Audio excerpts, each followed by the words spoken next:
This is the before condition.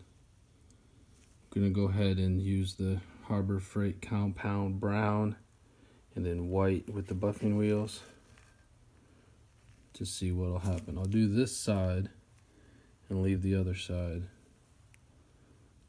but I want to see if it'll get all the stuff off and get it nice and clean.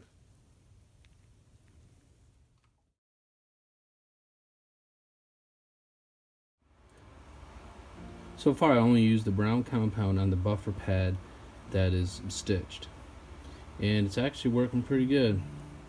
This is in the exact same spot I showed you a little while ago. Getting ready to do the white compound, but you can see a difference. Here's what it looked like before.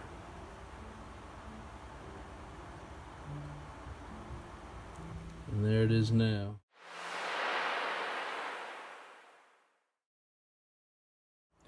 Okay, so I just finished using the white compound on the loose buffing wheel.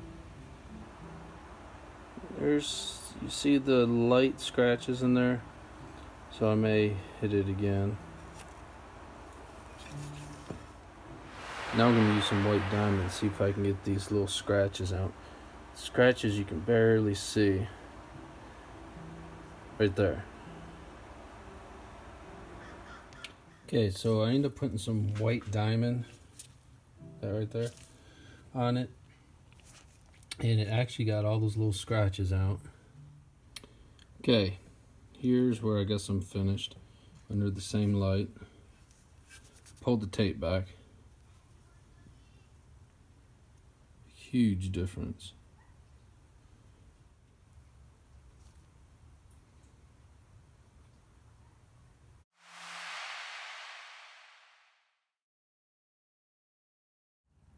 This wheel is the stitched. This side I used the white polish as a final touch. This is the loose one. I can tell you these pads are junk. You have to true it.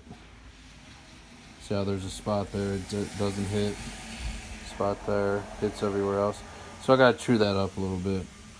This one over here is a little better. There is a spot right there. So before I start doing more parts, I'll true it up a little bit. But overall, it saved me buying another bench buffer. So I'm happy with this. So if you guys want to see me do some more videos, trial and error, try to do things the cheap way but have it come out looking good, go ahead and subscribe. You never know, I may end up messing something up that'll teach you not to do it.